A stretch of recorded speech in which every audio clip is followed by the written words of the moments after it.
man, welcome back to another episode of Performance Talking. Today, we definitely have a valuable special episode.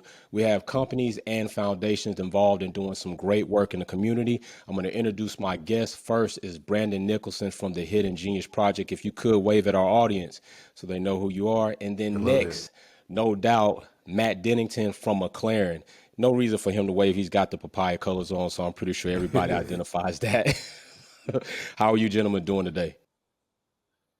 I'm doing great. I'm very excited to be on this episode of Jarek, Matt, and the other guy. Looking forward to having a great conversation. Thank you for having us.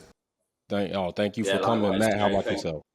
Yeah, thanks for having us, Jarek. Super excited to be here and great to get to have this conversation with you and Brandon. Definitely. So let's get these people educated. Let's bring some awareness to some awesome things you're doing. Brandon, you're gonna kick us off. All right. So you doing what you do in the Hidden Genius Project. You're helping younger Black males come up.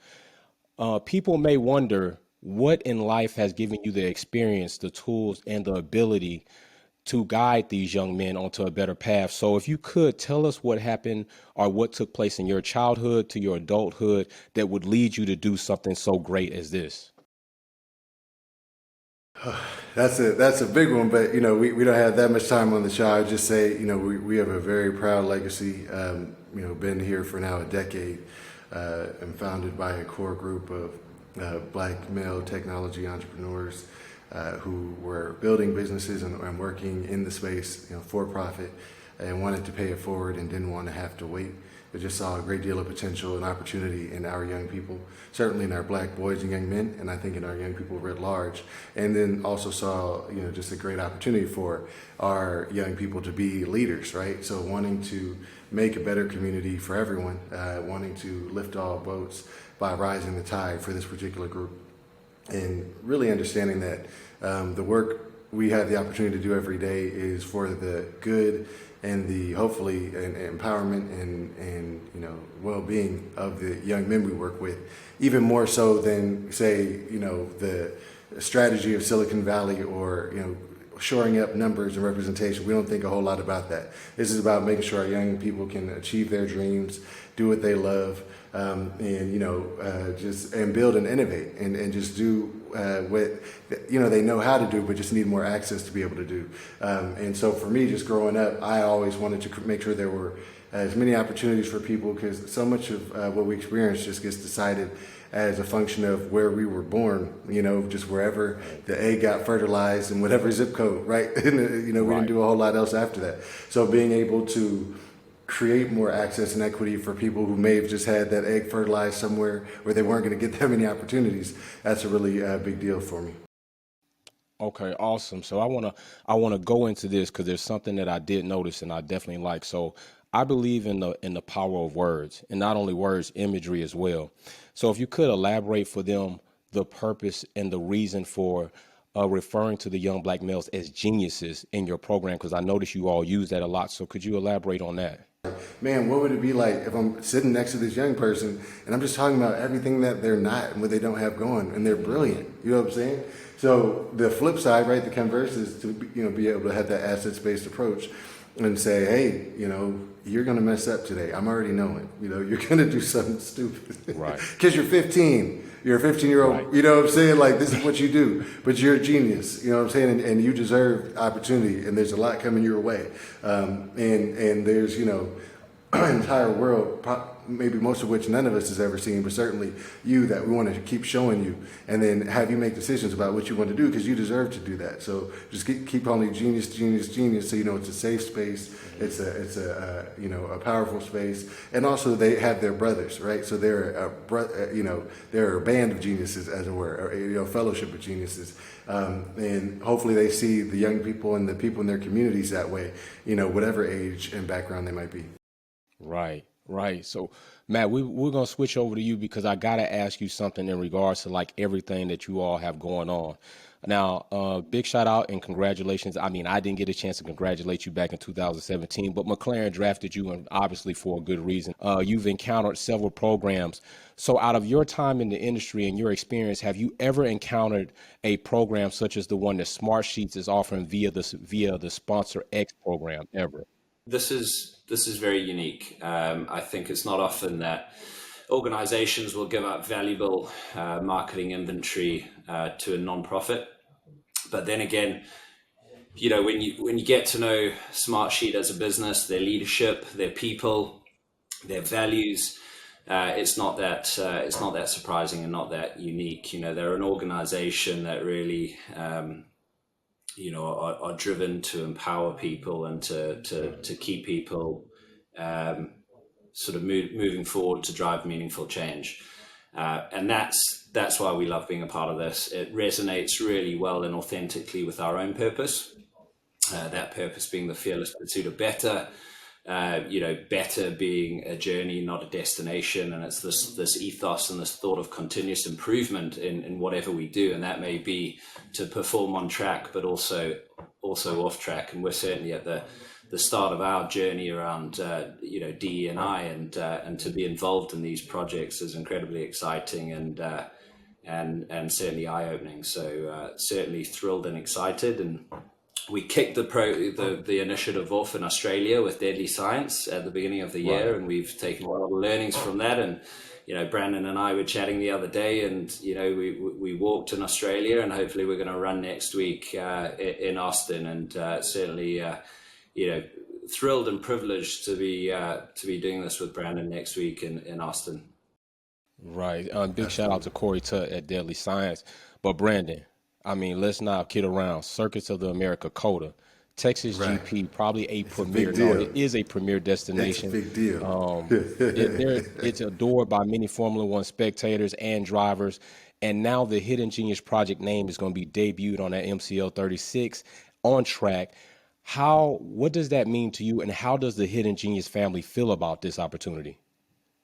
Well, I mean, first, I'm nervous that nobody's going to be watching, since Max clinched it in the rain on a 17-lap race or whatever it was. So, everybody's just going to be watching golf next Sunday. But no, it's a tremendous opportunity, to be on that stage, to be in this, Sponsor X partnership with Smartsheet and McLaren, and having, this potential to elevate the visibility of not just the work that we do, but the power and promise of our young people. And of course, we serve our Black boys and young men, and that's the focus. We never apologize for that. And yet again, we're out here, like, as we do this, we all do better. As these young men do great, we're all better off. And so it's a bit of a moment in that respect, right? For our logo to be on the side of that car. For me, I'm actually an F1 fan and even a pre-DTS. I just learned what that meant listening to your pod. I'm a pre-DTS fan. But to be honest, right? Like, it was Lewis who brought me into F1. It was Thierry Henry who brought me into Premier League. It was Tiger who brought me into golf, right? Like, representation does matter, and it doesn't have to matter to everybody the same all the time, but it's that spark, and then it sparks the potential for further innovation, further opportunity, further growth. So when we look at this week coming up, the team, I think, is just so thrilled, certainly to have some recognition, and it's a great culmination of so many of our efforts over the past decade. But also, we're just excited to think about, hopefully it inspires somebody, what I'm saying? And it, I'm almost jealous, right? Because, Deadly Science, walks so we could run. That means somebody's about to fly after this. I want to be flying too, but it's thrilling. And then finally, I would just say, and I've been letting everybody know. So, Matt, where I grew up, so I was actually brought into racing and motorsport by one of my best friends, Jordan, and his dad, Rusty, and they are Black motorsport fans, and so just where I coming up like that, kind of the number one driver was decided, right? But the rule is you get a number two, because we all you get what the number one is, and Lando's my number two, so I'm thrilled, knowing that my number one not Lewis guy. We're going to be right side by side, with Lando racing through that circuit. It's a really big deal for us. That's cool. And talking about big deals, I noticed that you're taking a bigger approach than just exposing these young Black geniuses to STEM, science, technology, engineering, and mathematics. You indeed are installing entrepreneurship, ownership, and financial know-how. So elaborate and tell us why the additional steps to add into this program for them. Sure. I think first and foremost, we all got to live here. We all got to be able to make it. So we need to be able to imagine ourselves that every day as change agents, as as leaders, right? And to be able to shape the spaces we're going to be in. And so we certainly don't want to kind of raise folks to just have an employee mindset, right? And I'm an employee, right? I have a boss, multiple bosses, because of board of directors. But I have to think entrepreneurially every single day, right? I have to go out and get it. And you can be, number 379,000 on the employee list and still be entrepreneurial, right? You can still go out and make an impact every day. So that's number one. Number two, as I mentioned before, we didn't start doing this to create, greater access to Silicon Valley, for example. The decisions that people make, whether it's about hiring, retention, advancement, et cetera, that's not in our purview, right? Think of your favorite tech company, wherever they might be headquartered. We can't impact that. So what we have to do is not sit up there and waste everybody's time lamenting it. If we're going to have, 15 months in our cohorts with these young men, about 800 hours of programming, what are we going to do? What are we going to talk about? What are we going to prepare them for? So what if we're preparing them for working with each other, leaning on each other to build a better future, right? To create something. If it's not there, to go get it out of the mud, as we say, right? And be able to, and craft opportunity. And as it turns out, when we show up with that mindset, that's actually how that draws more people, right? It was like when I was trying to call my wife every day when I first met her, I met her at a dance club, in San Francisco, out one night, and I was calling her every day for 2 weeks. She wouldn't call me back. She stood me up for 2 different dates, right? I finally stopped calling her for 2 days, and she texted me like, "Hey, how you doing?" I'm like, "Are you serious?" But this is how the world works, right? So we have to have a mindset that we're not being dependent and reliant on anybody, that we're going to go get it ourselves, and everything comes back to us. Right. Right. So, Matt, I got to ask you something, Matt. I would have liked to been a fly on the wall, but indulge us just for a moment. What was McLaren's reaction when Smartsheets brought this planning of the Sponsor X program, knowing what they were planning to do? What was your reaction? Because you already mentioned, like, it's not every day that a sponsor Yeah. gives up their advertisement. So what was your reaction initially? Yeah. Look, when when the marketing team, Andrew and John presented Sponsor X to us, straight away, it was a bullseye. We were like, absolutely, this is awesome, very credible, authentic, but a lot of work needed to be done, right? And that's what's been super impressive about Smartsheet is they've come up with a great initiative, but they've been super thoughtful about how they've gone about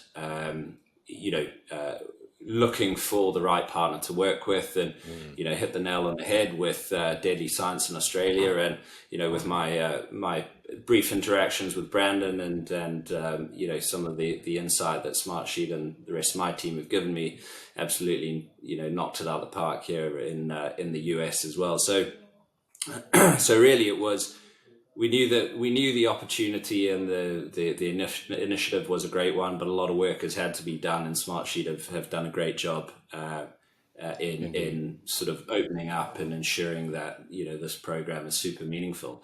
But there was a bit of a lead-in story to that, right?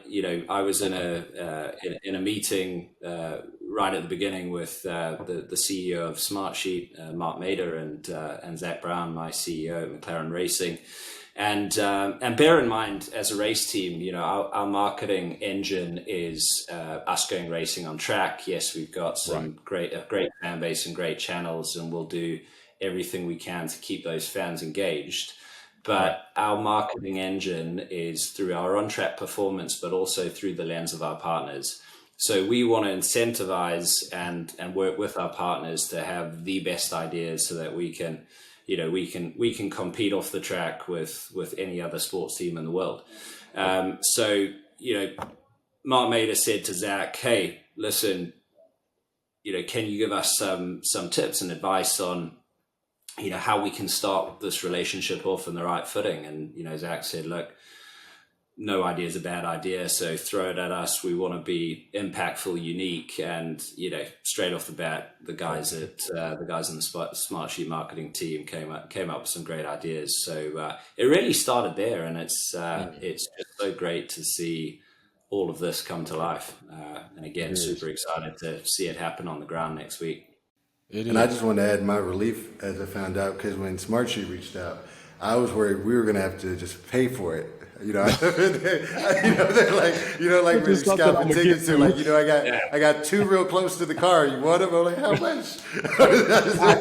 We're not Right. profit, man. I don't think we got it. They're like, no, it's good. It's done. I'm like, oh, Yeah, don't we're worry in there about it. then. So Brandon, let's get people a little bit more informed about some of the things that goes on in the Sure. Hidden Genius Project House. You have a few different levels of programs, all right? We do. If you could outline some of those programs and give us a little synopsis of what the participants experience when going through these programs, if you don't mind. Absolutely. So I would invite us all to think about it in terms of concentric circles, right? Or an earthquake with its epicenter, a bullseye, what have you. At the very core is our program with our black male youth in high school. That's our intensive immersion program. Okay. And it's a cohort-based program. You heard me mention a 15-month commitment, about 800 plus hours of service for the core component that they have. And we're working on the fundamentals of computer science, technology, entrepreneurship, leadership. It culminates in a capstone project, be that software, a game, even a business or some sort of kind of comprehensive, venture plan for folks with more of a business mindset. Okay. But more than anything, it's a leadership program, it's youth development, trying to just keep these young people close. As I mentioned, we're anticipating that they're going to make mistakes or not everybody's doing all 800 hours. You got guys not showing up or doing all these things, but it's us staying close, working with them holistically, right? Almost every day, just to make sure that they are solid, feel good. And as they continue to develop and have more goals, that we can support them. The fastest component of what we're doing in all of our program is our alumni work from that intensive. Okay. Because we're supporting alumni with entrepreneurship accelerators. We've got a venture seed fund for our guys who are 18 plus. We've got dozens of young men who work with us part-time, teaching in the community. Some of our other components I'll speak to in just a second. We have some alumni work with us full-time now. We're placing young people in internships, external placements in employment, et cetera. That's the core, that's the heartbeat, that's black boys and young men. Not because we don't like anybody else, just because we're trying to bring some young people that we've experienced that may have been at the back of the class photo front and center. What if the whole class photo was just the back line all the time? What would it look like to develop? Everybody's not the same, they're not going through all the same things, but they can lean on each other and learn how to build, right? The next is exposure, and so we're thrilled to be going into Austin with Smartsheet, McLaren, and a number of other partners, including Salesforce, Splunk, Google.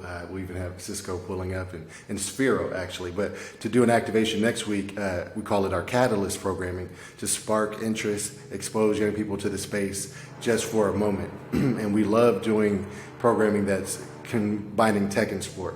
What would happen is a lot of times you go in the community and people would say, man, I tried a little bit of something, or I tried coding, whatever, it wasn't for me. I love music. I love sports. I'm like, well, you love music. What do you do? They're like, oh, I rap. I'm like, well, have you ever recorded? They're like, yeah, I'm serious. Like, I'm like that, right? So I'm like, well, where do you record it? In the studio. Well, who is with you in the studio? I was a sound engineer. A sound engineer, right? And then once you created the track, where did you put it? On SoundCloud. Well, what are we talking about? You're all up through tech, right? If you look at the reason I love F1, it's a 90-minute math problem, right? It's just nonstop tech, right? For that race. So if you look at the NBA and the work they're doing on analytics and 360 cameras and you look at global football, right, and work rate, right, and tracking people's average speeds and how many miles they're running on the pitch, the whole thing. Like this game, there are hundreds, if not thousands, of pro sports careers surrounding each pro competition nowadays, right? So we have so many young people who will tell, hey, Jared, we know you love racing, but there's only 20 drivers, man. Like, those are infinitesimal odds. You actually got a better mathematical chance of making the NBA. So why don't you just give it all up? We're telling you to back off of your dreams. No, but literally you do by the Right, you math. do. That's the cool Literally part. you Your jumper, broke as it might be, Jared, you actually have better odds, you know. But what if there's 1,000 more jobs just with McLaren alone that are all pro sports jobs? What if there's jobs with the FIA and F1 or at Circuit of the Americas doing all this great work? That's a pro sports job. You don't have to back away from your dream. So we do these events to help young people get that spark and see maybe I could explore that, or some of these skills might be transferable. Right. And then one of the last big ones we do is we have young people from our immersion that are alumni that we hire to facilitate programming ongoing with partners. Okay. So we have some partners we work with year round, after school, during the summer, and you might see, as you'll actually see, I think, over time in the coming weeks, as you see more collateral coming in about our work in our Sponsor X partnership, you'll see some of our young men teaching kindergartners, girls, you know, nice. Latina girls from the other side of town. So this isn't just about us as black men and the whole thing. It's about how do we pour into these leaders so they can lead others. And so we're extremely proud of having these different formats where we can find different ways to just create more visibility and a more holistic picture of what tech and entrepreneurship can look like in our communities.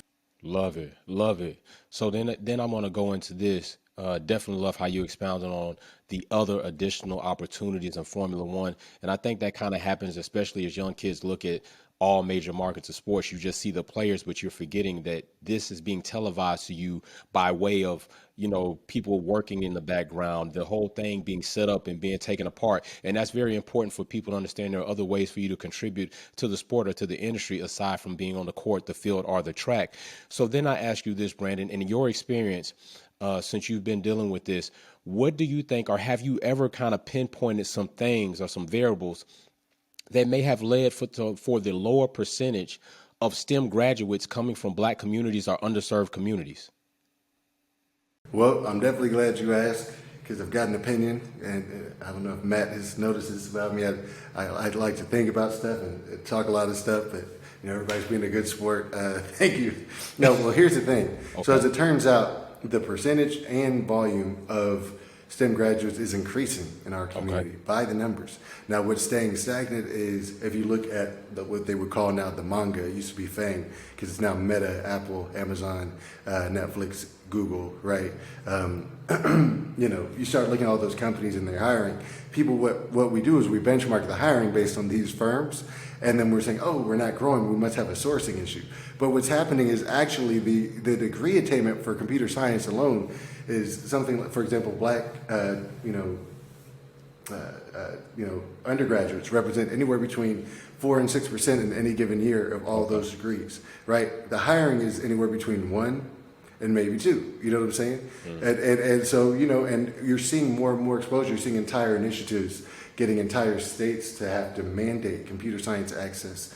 You get University of California system accepting computer science for math credits, et cetera. For example, Science Trek doing, you know, even more work to make that more accessible. But there's something happening. They call it the leaky pipeline, right? Okay. There's something happening where no matter what we're doing there, the hires aren't landing in those places. But what I will say is there are other companies, other folks, and you know, folks starting their own things. There are other businesses that do great work that are hiring, but it's about leadership, right? And about making a business imperative, even beyond a moral imperative, right? To figure out how to strengthen representation. The other thing I would point out is we look at STEM graduates, to your point, Jared, a lot of times what we don't look at is everything else. So, you know, I can sit here and have a conversation with anyone at a company and say, all right, I understand you would like to see more engineers coming out with PhDs so we can work on machine learning, you know, right. and I feel that. Tell me about your sales departments. And let's not even make it a black thing. I'm in California, which means Filipinos represent the second most populous Asian Pacific Islander group in this state. Right. And Filipinos have very strong pipeline communities in banking, finance, accounting. If you go to a bank right now across the street, there's a great chance there's a vice president, manager, someone who may be of Filipino descent right here. If you go to the Valley, they're not hiring Filipinos to run their finance. How? They you see what I'm saying? It's not, the numbers aren't lining up. Everybody else is doing it, right? JP Morgan Chase is doing it. If you go to Google, you're not seeing the same thing. It's not representative. And so, you know, I know we can sell stuff, you don't have us on the sales teams. And who are you selling to? You know what I'm saying? Like, Right. let's get this money. You know, I don't need to sit here and lament the right thing, and I don't need anybody to feel bad for me or anybody else, none of our geniuses. Let's get this bag. So Right. we're always talking about how do we actually create a business imperative to not cut off our nose to spite our face, make great business decisions to expand our market share. I see that happening with McLaren. I think that's the biggest thing. You're looking at, you know, I know people roll their eyes oftentimes at Drive to Survive, but what it's done is expand the fan base. And now you Right. got folks who look really different who are very much interested in this. So who's going to go get this bag? Who's going to re-release that cyberpunk line, Matt? We need the cyberpunk in the communities. Okay, Gotta bring it back. this is serious business. Yeah, no, I mean, one of the things, Derek, if you don't mind me coming in there, one of the, No, of course not. Of course not. I'm one coming of to the you things next you anyway. Go ahead. mentioned that one of the things you mentioned a little earlier, Brandon, was, you know, there's opportunity around tech, and you look at McLaren. You know, it's not all about the drivers. Yes, they're the spear tip, or the tip of the spear, if you like. But there's 850 men and women back at the factory at McLaren, you know, preparing every 2 weeks for these guys to go racing on track at breakneck Right. speeds.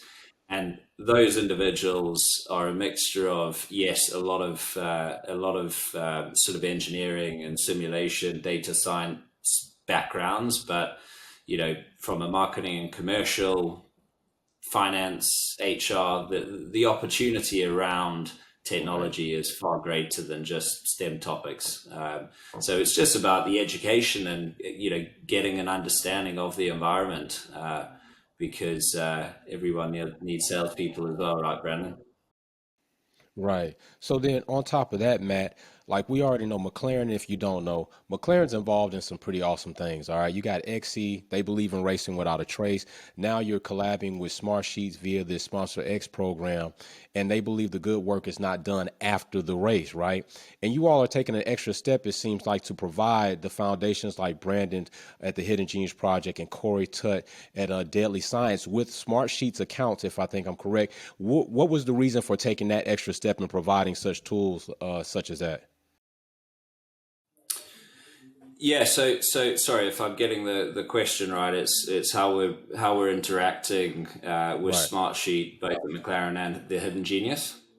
Yeah. Right. So look, you know, from McLaren's perspective, you know, we use both Smartsheet and Brandfolder, a product of Smartsheet. You know, they've absolutely transformed the way we operate, the way we plan, manage, and execute our initiatives. A good example is we had a pretty monumentous moment at the beginning of this year where we launched 4 series all at once: our F1 team, our Extreme E team, our esports team, and our IndyCar team. And we were able to do that and get ahead of the curve with some awesome project planning, and that was enabled by Smartsheet. Likewise, you know, we've got a wealth of partners, and, you know, proud to say a lot of the partners that Brandon works with as well.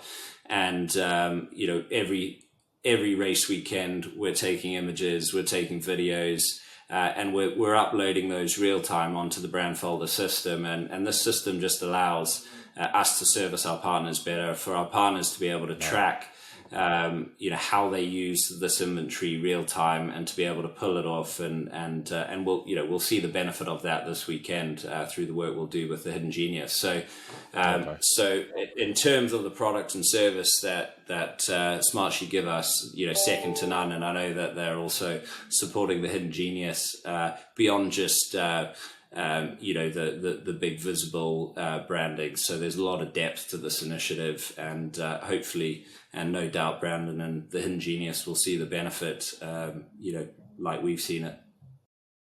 Awesome. So, Brandon, I'm coming back to you on this because this is a wonderful opportunity, right? But I think some people may take it lightly to think that foundations and charities like get these opportunities hurled at them and they just get them thrown at them. And I think that's a overstatement. I don't think people really understand.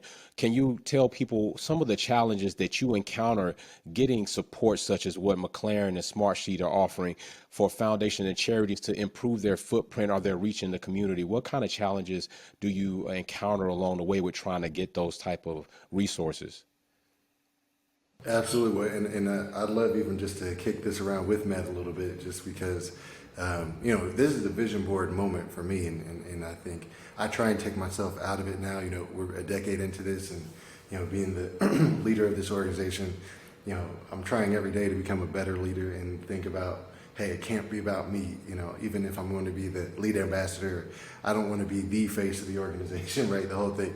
But just to keep it a buck, as they would say, like I really wanted to do F1 STEM activation. You know what I'm saying? Like, so the fact that it came, you know what I'm saying? Like, it was literally like, I was like telling people like, I'm going to make this happen somehow.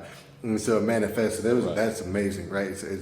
It's almost magical. But the partnerships game, is separate even from kind of funding and support. Yeah. So one thing I want to say is we have a number of tremendous partners, a number of which actually, as Matt mentioned, work with McLaren directly, Splunk, Google, Cisco, et cetera, right? Which has been tremendous. They've supported us with volunteers and dollars and the whole thing. And to be honest, we started off as a volunteer-driven organization 10 years ago. Our first 2.5 years, I was telling you about these entrepreneurs. They had jobs. This wasn't their entrepreneurial venture. They were doing other things. We had an intensive, for that core program, we had one of the most intensive summer programs you'd find, Monday through Friday, 8 hours a day for 7-8 weeks, right? So guys would leave work, take a lunch break for an hour and a half, come teach, go back, and then the next person would come in. And that's how we talk, completely unsustainable, right? And, we're this ragtag operation doing all these things. And like when I, came on finally as the first staff member to, try and build the infrastructure. I literally cannot pay people to do this. I don't think anybody believed that we'd actually have the money, the bankroll to do it. It's like you want me to line up with a bunch of adolescent boys and you're not even sure how much runway you have in the bank. So we have so many partners who've made, it possible little by little for us to build and grow and expand and be operating in Oakland and Richmond, California, and Los Angeles and Detroit, and expanding to new communities in the coming year. When you look at the partnership side, though, that's a different ball game. And Matt, I definitely, I've been giving you a hard time. I definitely have a lot of respect for how you have to juggle so much. We learned the hard way with one of our brilliant MBA partners that we had an idea for a tech slam, for a catalyst event that was on sports and tech, and we're going to work on it with actually with Google, one of our other partners. Okay. And in my mind, I'm like, hey, I can bring them and I can bring them and they can come together. But this is all business, Matt, right? This isn't like for play. Like, so the partnership people are stepping in like, whoa, how much are they in for? We're talking about naming rights for the stadium and the arena, the whole thing. Like, this all fits together. Like, you can't, we're not just out here on gumdrops and lollipops. So like for something like this to happen, it is a real deal comprehensive operation, Matt, and I thank you and respect you for that, because it's not just a matter of swapping those decals, right? And it's sending a message one way or another, whichever way you want it, to OKX, to Dell, to Cisco, et cetera, everybody on down that livery, right? Like, and you've got to figure out what that means for you all. And so, this is hard to get to this point, but I'm curious about how you're able to navigate that. On the same token, it's partnership with purpose. That's what we love about this, and that's what the rest of our partners love about it. So the conversations have been okay, actually, Brandon. Everyone's super supportive. So it's as long as you hit the right note and the purpose is the right purpose, then everything just organically moves forward. Now, Brandon, being homegrown and raised out of Texas, I'm in Georgia, of course, now, but that's my home state. What impact are you planning to bring to Texas during COTA GP week? Well, that's a big one. And again, do have to give a shout out to McLaren and Smartsheet, and Smartsheet in particular for, advocating for us, and McLaren for hearing us out. Imagine, you're reaching out to us, to this nonprofit, 2.5 months in advance of the U.S. Grand Prix in Austin. And, they're like, first they're wondering if we even know what Formula One is. So they're like, can we talk? We have an opportunity. I'm like, say less. We're locked in. We're good to go. So we get past that, and they're like, aren't you excited? And we're like, yes. And what happens in these communities where these races take place? You know what I'm saying? I mean, you're going to have literal sheikhs, like royalty, right? Flying into town, you know what I'm saying, Right. to attend these races, right? Like billions on billions. You know what I'm saying? Like there's so much money in F1, they can get rid of billionaires. You know what I'm saying? They're like, we don't even need this billionaire. We're gonna get a new one. You know what I'm saying? So like that juxtapose that with what's happening in like East Austin. You know what I'm saying? Like who knows? Who gets to understand like how these worlds collide? Who gets to understand that? You know, you've got 850 some odd folks working with McLaren doing sports jobs and tech job pretty much at the same time, even if you're working in HR, whatever it might be. Like who, you know, where is that happening when you do the, you know, when you go to Silverstone, when you go to Sao Paulo, when you go to, you know, Singapore, whatever it is, like where's the impact? How does the community get to, you know, feel bolstered by all of this? Right. And so we, you know, tried to push the envelope and we say, hey, listen, because now they let us know 2.5 months in advance, right? But now we're about 5 weeks out. And we're like, we know how this looks. We're like, it's going to feel like there's not enough time, but we know we can do this. We've got contacts, we've got people, we've got, you know, individuals. We think we can pull this off. Can we go deliver an activation for some young people in high schools in East Austin? So we'll be with Maynard Tech and LBJ Early College Prep High School, and just with, you know, a number of students from those schools, just to, and we're able to fly some of our young people down as well, you know, so these young people will be learning from those young people, right? And when we've got one of our great partners, Team Inc., they do a lot of work on video analytics and sports. They're based in Oakland as well, but working with young people, especially young people of color, to expose them to the space of analytics and you know, the software and tech that drives all of that. So Nice. we're so excited to be able to do something. I mean, it's cool. Like to be on the car is the dream, to be able to tour the track. But you know, now to know we can go down there and do what we do and show up, you know, in a way that's authentic to us is fantastic. Right. And I salute you on that.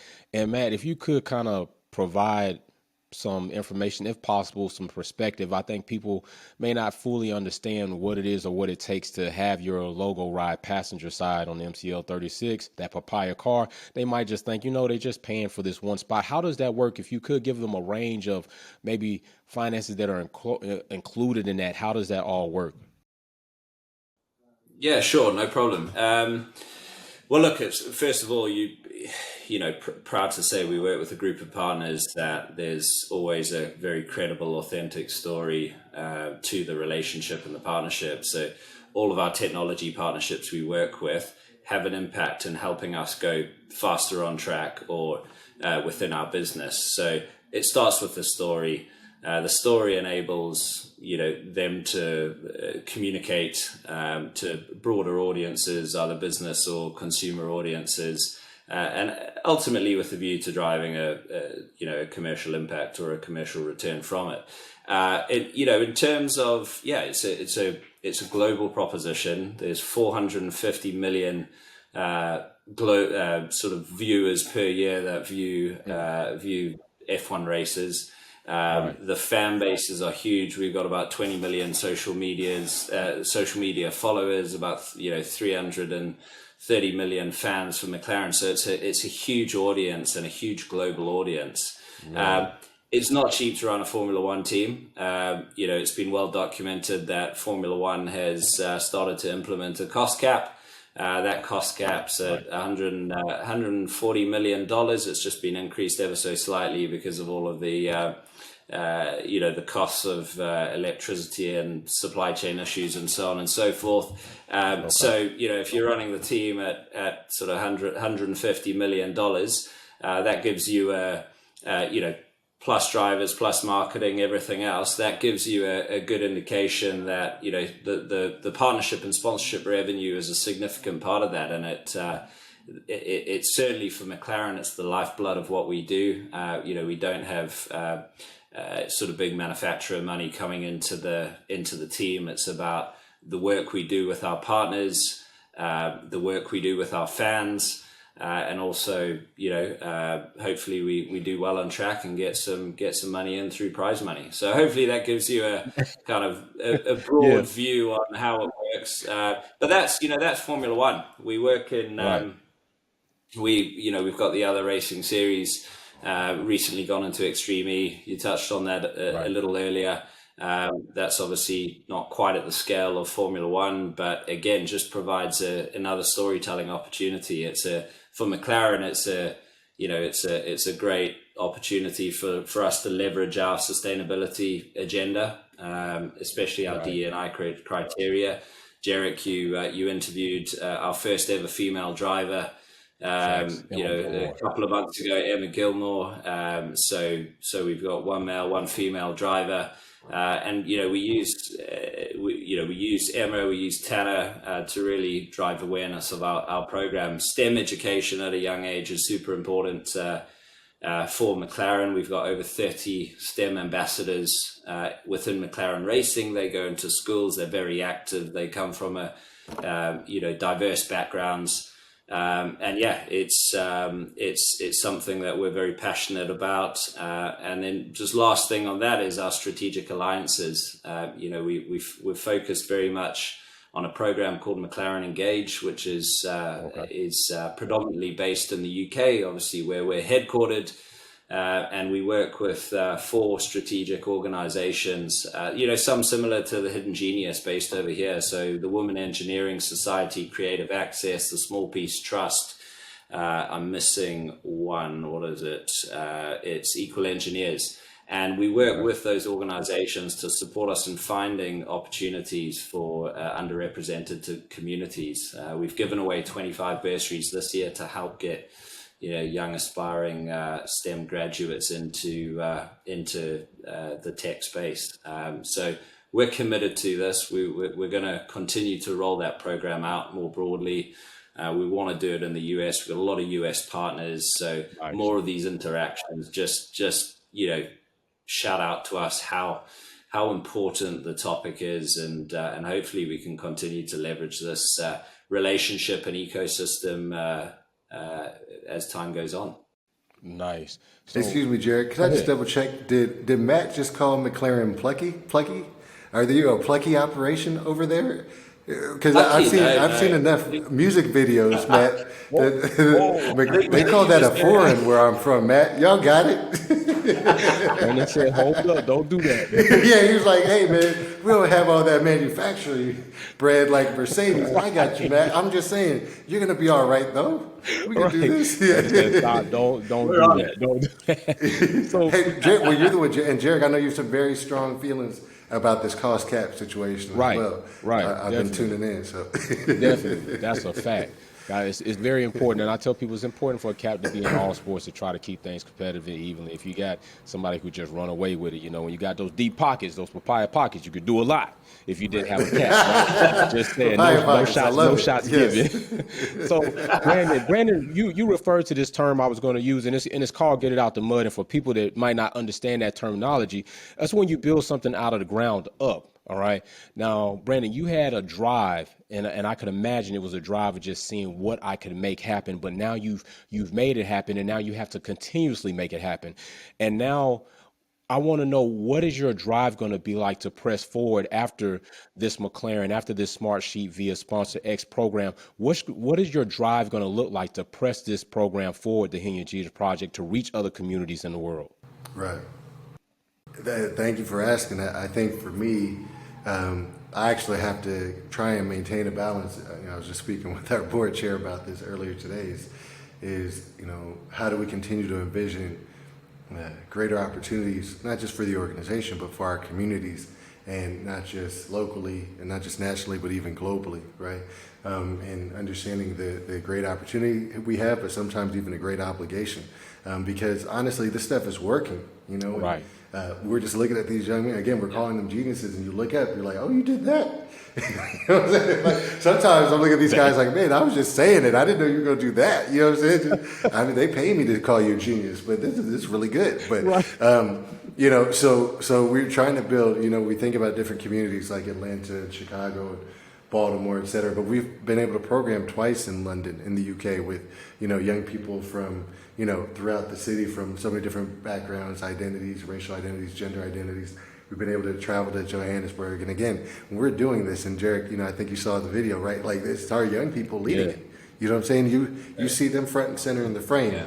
You know, sometimes I feel like we're overpaying our adult staff. You know what I'm saying? Like, what do y'all do here? You know what I'm saying? It's like, because these young people are balling out right now. Right. But for us, we're having to think simultaneously from the perspective of, can we create more impact and opportunity?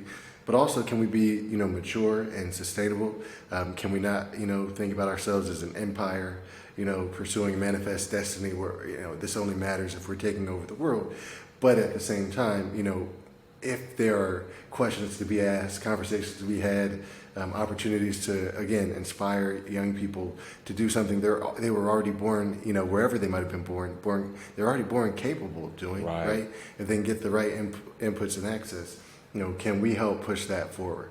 And so there is this mix of, okay, let's continue to build in more communities and partner, and let's push, you know, the papaya pockets, you know, to see if we could do an activation, you know, and not just be recognized in Austin, but can we connect with the school? You know, can we pull up in Woking and you know, do something at HQ, you know, and find ways to like connect and inspire, you know, young people. You know, when we were in London, we were actually activating with Chelsea Football Club. You know?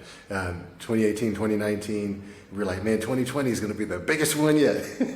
So, you know, somebody had plans for our plans, if you could imagine. Chelsea, come and see us. There you go, exactly. But, you know, you have so many young people who love football, and again, same deals. Like, there are so many people here who are making this whole operation go. And tech could be a thing that could get you there. It's not about building the next great word processing application. You know, you're like, I don't think I want to build a search engine. I think I'm done, right? So we do feel some sort of imperative to, you know, keep at least pushing the envelope on making sure that our communities understand what's possible, and then keep, you know, pushing from there. Awesome. And then Matt, I'm going to ask you, I'm going to put a little pressure on you, but I think it's necessary pressure so people can understand the value and the integrity of what you all are doing. Some people may look at this program like what you're doing similar to other companies, like it's just a bigger company looking to do something to look good in the light of marketing because they're doing something good or seeming to be good. I would like you to explain to people what McLaren and what Smartsheets are hoping to achieve with these programs and interacting and collabing with Brandon and Hidden Genius Project, Corey Tutt and Deadly Science. What is it that you all are hoping to achieve? Yeah, great. No, good question. And look, like I said, I think, you know, partnerships with purpose are always the most successful partnerships. And, you know, McLaren and Smartsheet are committed to, you know, to developing STEM education. It's something that, you know, we've both got good platforms in place, and we want to continue to grow that ecosystem of partners to push it forward. And it's yeah, really about that commitment to advancing STEM, and really to help bring, you know, tech and ingenuity to the forefront as a force for good. And that's something both of our organizations are you know, very committed to. Nice. Awesome. Now, Brandon, put a little pressure on you, man. Just a little bit, but I think you could take it. I think you're a diamond already, so you've been That's right. All right. That's right. Shine me up. Let's go. So listen, people all over the world are going to be flying to these GPs, right? People are going to be in the paddock. People are going to be taking pictures while the MCL 36 or Papaya Formula One cars in the garage. People are going to see the Hidden Genius Project name on this car riding passenger, but not even have an idea or understanding of the weight that name holds and what you're doing, and maybe even what you stand for. How would you explain to the viewers? How would you explain to people there at that GP actually what you stand for and what the Hidden Genius Project and how valuable it is for the world? Sure. I think, you know, I'm looking forward to being able to, you know, have us and even some of our young people who will be down there, you know, represent us and let them know that, you know, our mission is to train and mentor Black male youth in technology creation, entrepreneurship, and leadership skills to transform their lives and communities. What that ultimately means is we are here to empower and elevate our young people, their potential as leaders, their ability to achieve their dreams, and understanding that as they do that, then they're bringing everyone else with them. They're bringing the world with them, and literally the world. If you check out our website or check out our YouTube channel, all the things you'll see, the activations we're doing, these young people are inspiring others, especially other young people wherever they go. And that, they're also thinking about building solutions, right? They're not, just thinking and sitting and waiting for things to change. They're trying to shape the world that they wish to live in. Nice. And of course, when you have young people who are committed to doing that, that makes life a lot better for all of us. We know what it's like in any community, literally any community you go to, when you have young people who don't feel inspired, don't feel a sense of purpose, they don't feel happy. It's not fun for the rest of us. Usually find ways to entertain themselves or do things, right? And you're like, seriously? Right. Is that what we're doing today? I had to go to work today. I don't have time for all this. So, the converse of that, though, is, right, as they're doing this, imagine how great of a day you can have when these young people are thriving. And so that's what that logo will represent on the side of that livery. It represents, I think, hope, inspiration, and chasing our dreams. Nice. Definitely. Hey, man, I told you could handle the pressure. And you're not That's the only what I'm one that's saying, going to get some pressure. Matt, you're about to get some pressure, all right? You're going to come around this final corner, down the main straight, bring us across that line and get that checker flag dropped, all right? We just got to watch out. There's no Latifis out Right. here. You got to watch out. My bad, man. You got to watch your let it mirrors. go. You don't My want to be fault, in my DRS fault. and get sucked up at the last second. So I'm going to ask you, will McLaren continue to develop programs such as this in collab with Smartsheet via the Sponsor X? And will you all continue to push forward for diversity going beyond 2022? Are those things that you're looking to do, or are you planning to do, strategizing to do? Is that in the forecast to push this even harder going forward for McLaren? Yeah, 100%. It's a clear pillar and a priority of focus for for a lot of people at McLaren, including the board. We put out our first sustainability report a number of months ago with some clear targets on that. DE&I is right up there as a key priority. We've got a number of initiatives in play at the moment. You look at countless reports about best performing organizations or more diverse organizations, and we absolutely subscribe to that. So we're at the start of our journey. We really are. And it's how do we continue to get better in line with our purpose. So incredibly excited about this and to continue the conversation. Man, I want to say thank you both for giving your time. Thank you both for what you do. Brandon, for definitely double salute to what you're doing, reaching out in the community, helping to form the future to be better for these young Black geniuses. Matt, McLaren Smartsheet, for developing these programs to collab with people such as Brandon and Corey Tutt from The Deadly Science. And I just want to say, if you want to reach out, there are ways that you can contribute. Check out the website. There are ways that you can help even from afar. Go to the Hidden Genius Project website, go to Smartsheet, go to McLaren, and see how you can fit in to be a part of something that's rolling forward positive. This is another absolutely awesome episode of Performance Talk. I'm Jay from Wolfpack, and like I always say, just build it and peace. Thanks for watching another episode of Wolfpack Performance. Don't forget to check out some of my other content on Formula One and motorsports topics. Like, share, subscribe, and we go live on the weekends. See you soon.